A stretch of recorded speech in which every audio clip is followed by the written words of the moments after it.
Bihar cadre की तेज तर्रार और lady Singham के नाम से मशहूर आईपीएस अधिकारी काम्या मिश्रा इन दिनों अपने इस्तीफे को लेकर चर्चा में हैं। महज 28 साल की उम्र में उन्होंने वह नौकरी छोड़ दी जो देश के लाखों युवाओं का सपना होती है। उनके इस अप्रत्याशित फैसले ने प्रशासनिक हलकों के साथ साथ आम जनमानस को भी चौंका दिया है।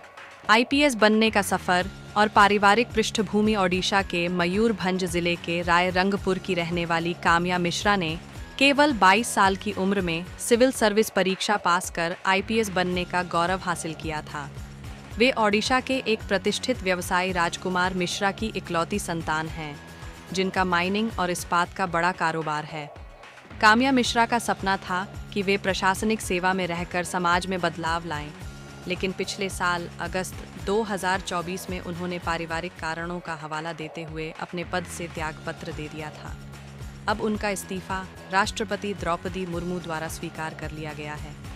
राजस्थान की बहू बनी लेडी सिंघम काम्या मिश्रा की निजी जिंदगी भी उतनी ही चर्चित रही है। वर्ष 2021 में उन्होंने अपने ही बैच के आईपीएस अधिकारी अवधेश सरोज दीक्षित से विवाह किया, जो मूल रूप से राजस्थान के करौली जिले के हिंडौन सिटी के निवासी हैं।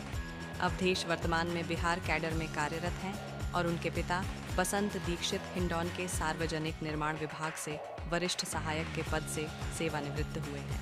अवधेश की शिक्षा और यूपीएससी सफर। अवधेश दीक्षित ने आईआईटी मुंबई से एरोस्पेस इंजीनियरिंग में बीटेक किया था। इसके बाद उन्होंने जेईई की कोचिंग कराई और फिर वर्ष 2019 में अपने दूसरे प्रयास में यूपीएससी परीक्षा पास की। ट्रेनिंग के दौरान हैदराबाद में ही अवधेश और काम्या की मुलाकात हुई, जो बाद में विवाह में परिणत हुई। कारोबार को संभालने का निर्णय। काम्या के परिजनों के अनुसार उन्होंने शुरुआत में ही यह स्पष्ट कर दिया था कि वह केवल 5 वर्षों तक सेवा में रहेंगी और फिर पारिवारिक व्यापार की जिम्मेदारी संभालेंगी। ऐसे में उनका इस्तीफा पहले से तय एक योजना का हिस्सा बताया जा रहा है, भले ही यह फैसला सार्वजनिक रूप से अब चर्चा में आया हो।